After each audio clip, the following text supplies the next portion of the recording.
What's going on, guys? Drewzy here with yet another Destiny 2 video, and today we are breaking down subclasses. We're looking at all 9 subclasses for all 3 different classes, the Hunter, the Warlock, and the Titan. We're going to go through each of the 9 subclasses. I'm going to rate them from worst to best, in my opinion. This is just solely my opinion. This is not fact, I guess. I mean, you can prove it through gameplay, through playing Destiny 2, but as I've played through Destiny 2, I've played with all 9 subclasses. I've played hours with all 3 classes, and in my opinion, these are the 3 best for both PvE and PvP. I'll explain to you why I voted each of them 1 through 9, essentially.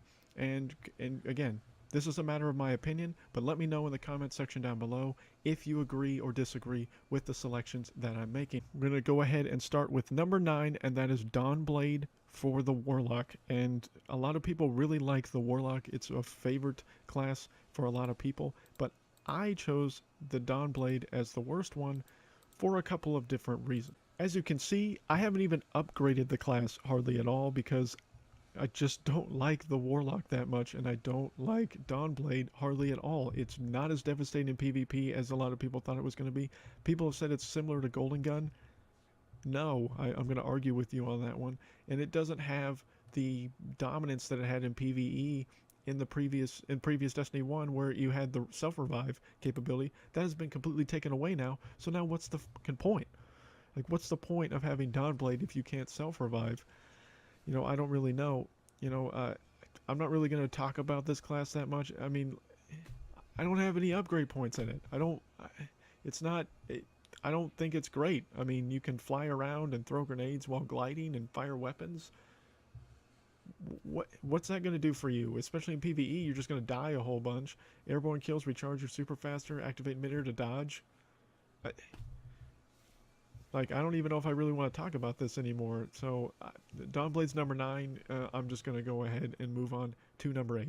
So for number 8, it's the Night Stalker Hunter subclass. And I love the Hunter. It's my favorite class in the game, but Night Stalker is yet to be desired in certain ways. There is one key piece of gear, the Orpheus rig, that makes the Night Stalker phenomenal for PvE. It's okay for PvP. I've used it a little bit. You look at the fact that you have the ability to fire 3 different bows, and that can be nice, but you die oftentimes before you even get the second flipping bow off. So, I don't see it really working that great in PvP. You can go invisible with it in one of its 2 different trees, which is kind of nice. The dodging ability of the Hunter can yet to be desired. With some pieces of gear, like the Dragon Shadow, is really nice to have that invisibility and be able to go invisible while after dodging. And the fact that you have faster readiness and all that different stuff. But in reality, the Night Stalker is very, needs certain pieces of gear to be effective. It has one piece of gear to make it effective in PvP and one piece of gear to make it effective in PvE. But if you don't have those pieces of gear, you're not going to do that great. And then you're pretty much limited to a lot of other things. The grenade is not very devastating, in my opinion. And, that's why it undersells out of all the subclasses. There are some very dominant subclasses here later on in the video, but the Night Stalker, it's one of my favorite subclasses from Destiny 1. It was very undervalued, in my opinion, from Destiny 1, and this one is better in some regards and worse in some regards from Destiny 1. So Night Stalker, unfortunately, number 8.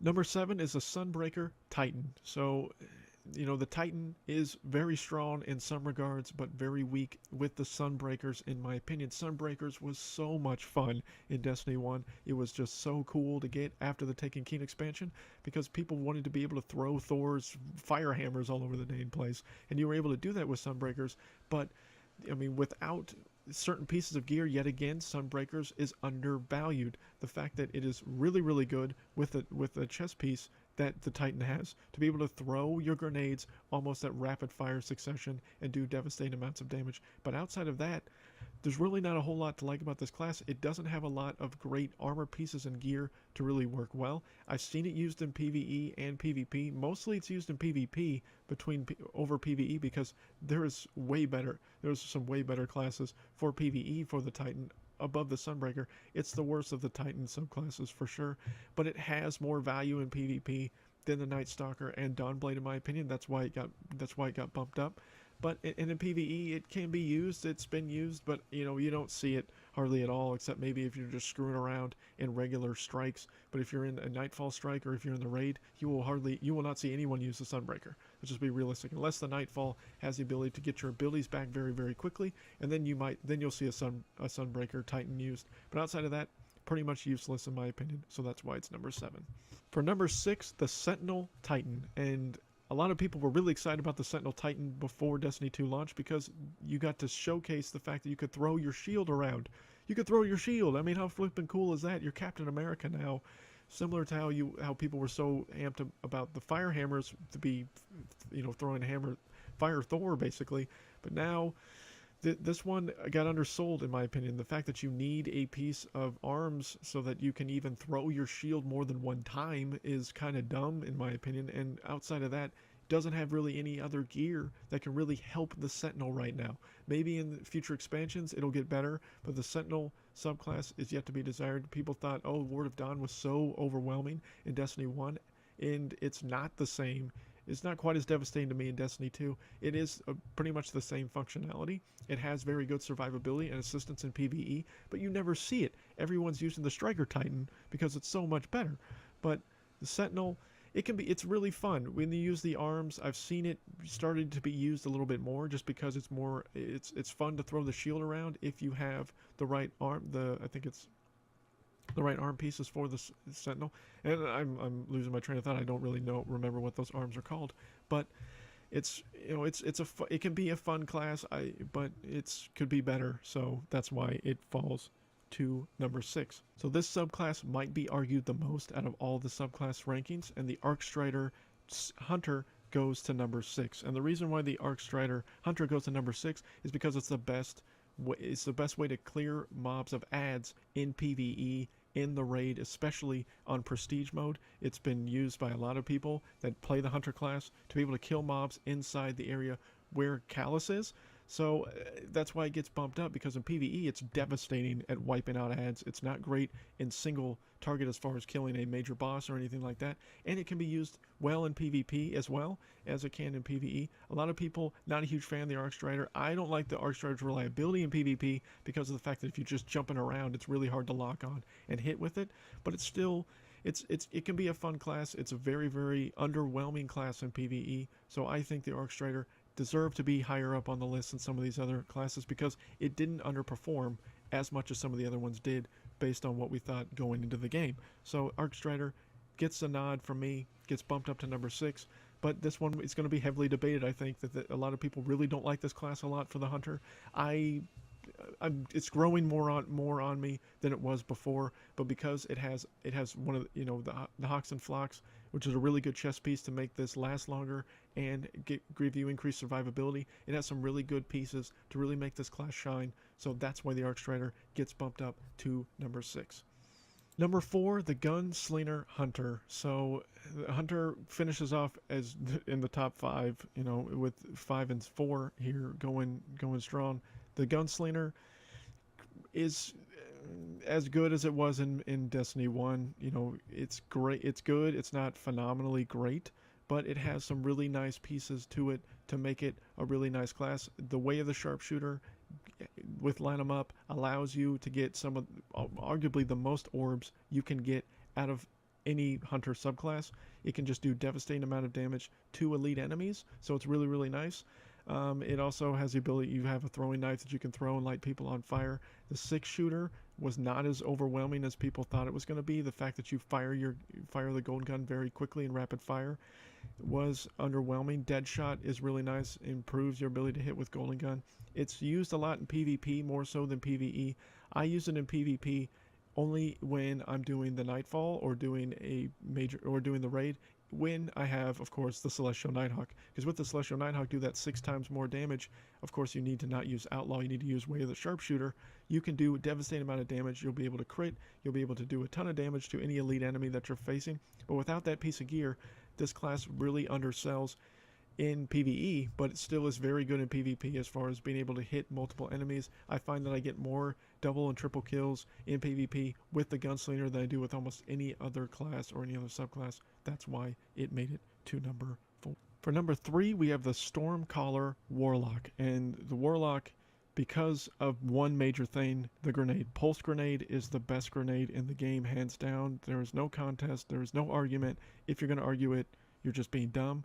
Because of Pulse grenade on the Stormcaller, that's why this got bumped up so high. It's great in PvE. It's the best damage grenade in PvE. It's great for PvP as well, because it just does so much flippin' damage. Stormcaller, you don't have the same survivability that you used to have in Destiny 1. They really lowered the survivability rate with Stormcaller. You can die much easier in PvP. But it's the best PvP. It's probably the best PvP ultimate for the Warlock because of the fact that you can just kill multiple enemies with it and be able to move around quickly and just you're freaking Palpatine. I mean, come on. Everyone really enjoyed this class a lot in Destiny 1. It's not as strong, in my opinion, in Destiny 2. It's still a fun class to use if you're playing the Warlock, but because Pulse Grenade got the huge buff that it got in Destiny 2 for some reason, that's why this one had to be jumped up so high, in my opinion. Again, debate this all you want. Like many people are probably going to do with Arcstrider Hunter, this class is really solely only great because of the grenade, and because it's an okay subclass in PvP, and it's pretty good in PvE. So that's why it made it to number 3. For number 2, the Voidwalker Warlock, and this got number 2 because you can survive for days with this class, and I will show you why here in a second. But it is my favorite Warlock subclass. They really did a lot better job in Destiny 2 with this subclass than they did in Destiny 1, in my opinion. Scatter Grenade's okay, Axon Grenade is alright. But the big selling point is the survivability that this thing has. Bloom is really nice. It's way more useful in Destiny 2 than it was in Destiny 1.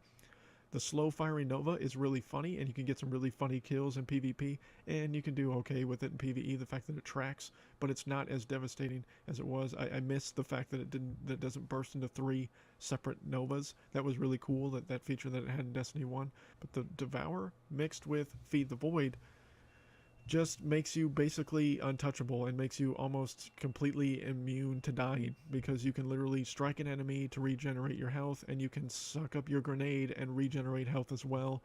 So you can just survive so easily as long as you have both of those in your possession while you're playing in PvE, that you can literally almost never die. As you see, it recharges, extends the duration after killing an enemy with Devour, recharges your grenade, which is really nice. I mean, it's a devastating class. Vortex is nice. A Singularity that continually damages enemies trapped inside is great for PvP and PvE, more so for PvE. But with Feed the Void and Devour, you can pretty much sustain yourself. If you're smart about it and use it correctly, you can pretty much survive for an insane amount of time. So that's why the Voidwalker got so high at number 2. So number 1 is the Striker Titan, because, again, Pulse Grenade. Pulse Grenade, it's so good. Pulse Grenade is so good. Striker Titan is good in both PvE and PvP. It's great in PvP. It's my favorite Titan subclass for PvP. It's my favorite Titan subclass for PvE, because it's so flippin' good. You get 2 grenades. You get 2 Pulse Grenades. 2 Pulse Grenades. You get 2 of the best grenade in the game. We don't even need to talk anymore. I don't even need to explain anymore why this is the best subclass in the game. I mean, yes, Aftershocks is really nice. Yes, the fact that you can basically, you run around, on electricity, you have the increased movement speed, you can knee people in the face, Seismic Strike is very, very strong in this game. But the fact that you get 2 Pulse Grenades, again, I don't see why we need to debate this anymore, why we need to even argue anymore. The Striker subclass is the best subclass in the game. It's the most devastating to use. I mean, Way of the Juggernaut is okay. Code of the Juggernaut's it's going to help you survive a little bit more in PvE, but you're going to be using, you're not going to be using Code of the Juggernaut. You're going to be using Code of the Earthshaker pretty much the whole time, because it's the best subclass. It's the best tree and the best subclass in the game, in my opinion. So again, this is my ranking for the subclasses for Destiny 2, all 9 of them, from all 3 classes. Let me know again what you guys think of the ratings that I made for this video. I'm pretty convinced that these are the better ones, but again, up for debate. And I appreciate and hope that you will debate me on this and will challenge me on these selections that I made. so that, you know, we can continue the conversation and, you know, all that good stuff. So thanks again, guys, for watching the video. If you enjoyed the video, smash the like button and subscribe to the channel for more videos. Destiny 2, again, is the game I'm playing the most right now, so that'll be the videos that I will be trying to post the most here on the channel at this time. But until then, until next time, guys.